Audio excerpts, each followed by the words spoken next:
Hello everyone, हेटू बोल के platform में आप सबको स्वागत है। मैं हूं एडुकेटर शरण्या और आज की जो करंट अफेयर्स की टॉपिक है ये अंडर सी केबल के ऊपर है।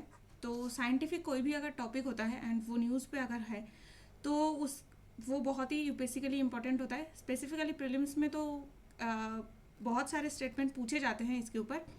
तो आज इससे रिलेटेड डिटेल्स में पढ़ेंगे। तो एडुबल्ट एक ऐसा प्लेटफॉर्म है जहाँ पे आप 1-to-1 मेंटरशिप अवेल कर सकते हैं। मैं यहाँ पे एडुकेटर शरण्या है। Environment, internal security, agriculture, science and technology and zoology optional के ऊपर मेंटरशिप प्रोवाइड करती हूँ। 5 to 6 PM all day available हूँ मैं। आप यहाँ से भी कोई भी टाइम पे आप ज्वाइन कर सकते हैं। तो सेशन कैसे बुक करना है? सबसे पहले आपको साइन अप करना है अपना मेल आईडी को यूज़ करके। देन आप फाइंड मेंटर सेक्शन पे जाएंगे एंड आप मुझे चूज़ कर सकते हैं। देन आपको एक बुकिंग टाइम सिलेक्ट करना है जो आप अपने टाइम के हिसाब से या फिर जो मेरा टाइम अवेलेबल है उस टाइम पे कोई भी टाइम आप सिलेक्ट कर सकते हैं। देन आपको सेशन ज्वाइन करना है। आपके पास लिंक और बाकी डिटेल्स आ जाएगा, आपको बस ज्वाइन करना है। ओके। तो न्यूज़ क्या है? न्यूज़ ये है कि इंडिया को न्यू केबल मिल रहा है जो अंडर सी केबल होता है।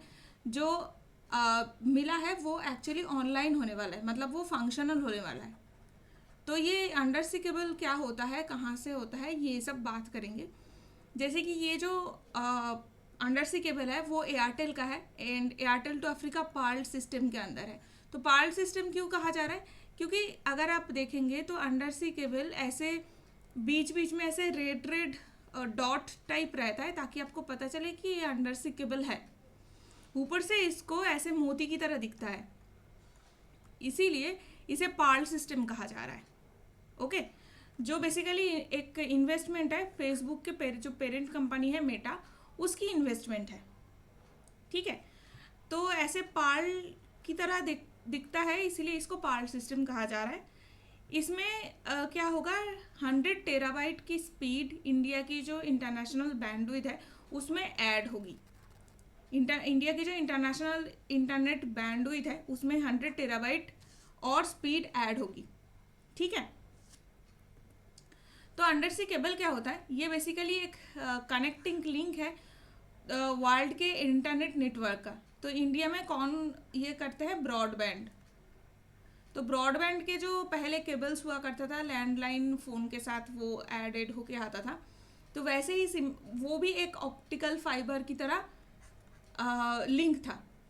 तो इस तरीके से दिखता है। इसके बीच में this is optical fibre and इसके ऊपर डिफरेंट डिफरेंट कोटिंग चढ़ाया जाता है ताकि इन जो हर्श कंडीशन है उसको ये टॉलरेट कर पाए। They connect internet speed service providers and telecom operators everywhere in those with other countries.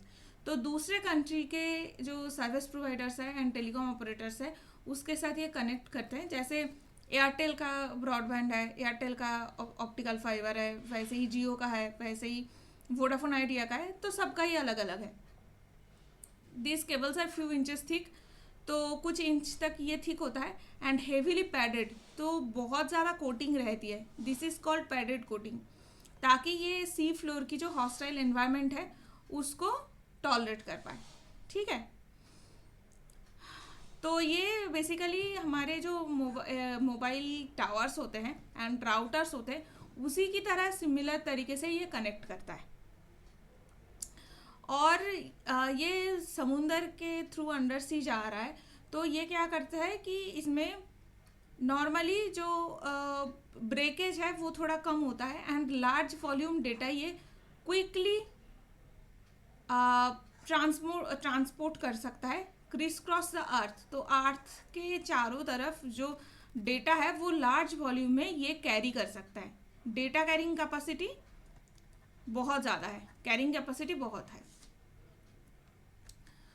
तो इंडिया में डिप्लॉयमेंट के लिए प्रॉब्लम क्या क्या है? तो इंडिया की अगर हम मैप देखें तो इंडिया में मैक्सिमम जो केबल की डेंसिटी है वो मुंबई एंड चेन्नई के बीच में मैक्सिमम है, सबसे ज़्यादा है। ओके। सी एंड आप कहाँ कहाँ से आ रहा है? अफ्रीका से आ रहा है। उसके बाद स्ट्रेट ऑफ मालाक्का के थ्रू ये साउथ चाइना सी पे जाते हैं एंड इसका एक कनेक्टिंग लिंक रेड सी होते हुए यूरोप की तरफ भी जाता है, एंड कुछ कुछ ईरान होते हुए मिडिल ईस्टर्न कंट्रीज़ में भी जाता है। ठीक है, तो इंडिया की जो इंटरनेट है वो हाईली डिपेंडेबल है कुछ की लैंड साइट के ऊपर, जैसे ये रेड सी है, जैसे ये बाबल मंदेब का एरिया है, उसके बाद मुंबई एंड चेन्नई के बीच में जो कनेक्टिंग लिंक है, देन स्ट्रेट ऑफ मलाक्का के बीच में है। तो कुछ ही ऐसे लैंडिंग साइट है जो बहुत ही इम्पोर्टेंट है। तो ये बहुत वल्नरेबल एक कंडीशन है, क्योंकि रेड सी में केबल काट बहुत होती है, तो डिसरप्शन की चांसेस बहुत रहती है इंडिया में। Most subsea corridors have followed trade route in the past. तो ट्रेड रूट को ये फॉलो करे, ऑब्वियसली ये ट्रेड रूट दिख रहा है, सुएज कैनल, रेड सी, बाबल मंदेब, उसके बाद ये अरबियन सी, ये बेसिकली एक ट्रेड रूट है इंडिया का। तो ट्रेड रूट होने की वजह से जो शिप्स है, फिशिंग ट्रॉलर्स है, ये सब की वजह से जो अंडर सी केबल है उसकी ब्रेकेज बहुत होती है, एंड साथ साथ में डोमेस्टिक केबल रिपेयर शिप की भी प्रॉब्लम है। जो केबल रिपेयरिंग की शिप होती है वो भी कम है।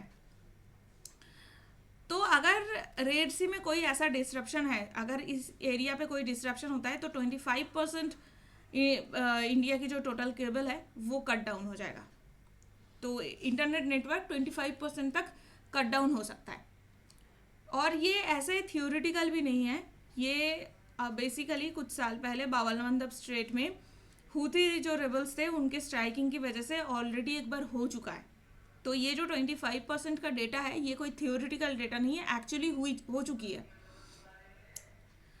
That strait is critically narrow passage through which dozens of sea cables passes. तो ये एक नैरो पैसेज है जहाँ पे बहुत सारे जो सब सी केबल्स है वो इसके थ्रू जाता है। वैसे सिमिलरली स्ट्रेट ऑफ मलाक्का भी एक ऐसा एरिया है। फिर ओपन सी में चाइना, चेन्नई एंड मुंबई के बीच में बहुत ज़्यादा कनेक्टिविटी है। तो ये कुछ कुछ जो की साइट्स है इसकी वजह से इंडिया की जो अंडर वाटर नेटवर्क है केबल का वो बहुत ही ज़्यादा रिस्की कंडीशन में है। तो रिफॉर्म की ज़रूरत कौन कौन से एरियाज़ में है? फर्स्ट है तो कि अंडर से जो केबल्स है उसके लिए उसको डालने के लिए 51 परमिशन चाहिए फ्रॉम वेरियस अथॉरिटीज़। उसमें मिनिस्ट्री ऑफ इंफॉर्मेशन टेक्नोलॉजी की तो है ही, मिनिस्ट्री ऑफ ब्रॉडकास्टिंग की होगी, साथ साथ में फिशिंग, मिनिस्ट्री ऑफ फिशिंग से, लोकल म्यूनिसिपल अथॉरिटी से, तो डिफरेंट टाइप ऑफ परमिशन की ज़रूरत पड़ता है। 51 परमिशंस इज़ ह्यूज, जिसकी वजह से क्या होता है कि प्रोजेक्ट में डिले होती है। तो मोस्टली रेगुलेटरी रिफॉर्म की बात हो रही है, हर कोई बोल रहा है कि रेगुलेटरी रिफॉर्म होने की ज़रूरत है। वन विंडो जैसे रिफॉर्म्स होती है वैसे ही परमिशन जल्दी मिल जाए तो प्रोजेक्ट में डिले कम होगी। मोर केबल लैंडिंग्स। तो केबल लैंडिंग्स क्या होती है कि बीच बीच में जो अंडर से केबल होते हैं उसके बीच बीच में एक एक ऐसे लैंडिंग साइट होता है। तो लैंडिंग साइट का मतलब क्या होता है कि इस दो स्टेज के बीच में एक एक एरियाज रहते हैं जहाँ पे जो लोग हैं वो नीचे अंडर वाटर जाके उसको इंस्पेक्ट कर सकते हैं, अगर कोई प्रॉब्लम होती है तो उसको ठीक कर सकते हैं, तो वो लैंडिंग साइट्स कहते हैं। तो केबल लैंडिंग साइट्स और भी ज़्यादा होनी चाहिए, क्योंकि स्ट्रेच जितना बड़ा होगा तो अगर कोई डिफेक्ट है, अगर कोई ब्रेकेज है, उसको ढूंढना और भी मुश्किल है। तो जितना पास लैंडिंग साइट्स होगा ढूंढना उतना आसान हो जाएगा। ठीक है। लोकल इन्वेस्टमेंट इन रिपेयर के लिए लोकल इन्वेस्टमेंट होनी चाहिए, एंड मेंटेनेंस फैसिलिटीज़ बेटर होनी चाहिए। तो मेंटेनेंस फैसिलिटी क्यों ठीक होनी चाहिए? क्योंकि इंडिया में कुछ मतलब रिपेयर वेसल्स जो रिपेयर के लिए यूज़ होता है वो है ही नहीं। India mostly depends on foreign repair vessels, जिसका अब अगर फॉरेन किसी कंट्री के ऊपर हम वेट करते हैं तो उसको काम करने के लिए भी परमिशन प्रोसेस की ज़रूरत पड़ता है, एंड ऑलरेडी 51 परमिशन की ज़रूरत है। तो इंडियन वाटर में काम करना बहुत मुश्किल है, ये परमिशन रेटिपिज्म इसकी वजह से, एंड टेक्निकल प्रॉब्लम भी है कुछ कुछ। तो ये रिफॉर्म्स को आपको जानना है। So that's it for the day. Edugold app में आप 1-to-1 मेंटरशिप को अवेल कर सकते हैं, जो Google play store and Apple store दोनों में अवेलेबल है। तो इसको आप ज़रूर अवेल कीजिए सेशंस के लिए। एंड करंट अफेयर्स की सीरीज़ को आप देखते रहिए, ये प्रीलिम्स के लिए बहुत इंपॉर्टेंट है। एडुगोल्ड की टेलीग्राम चैनल को ज़रूर ज्वाइन कीजिए फॉर मोर डिटेल्स। एंड ये मेरा खुद का चैनल है प्रिपरेशन एट ईज, जिसमें यूपीएससी के साथ साथ एसएससी बैंकिंग टाइप के जो एग्ज़ाम्स होते हैं उसमें भी मैं हेल्प करती हूँ, तो उसको भी ज़रूर ज्वाइन कीजिए एंड प्रिपरेशन ठीक से करते रहिए। Good luck.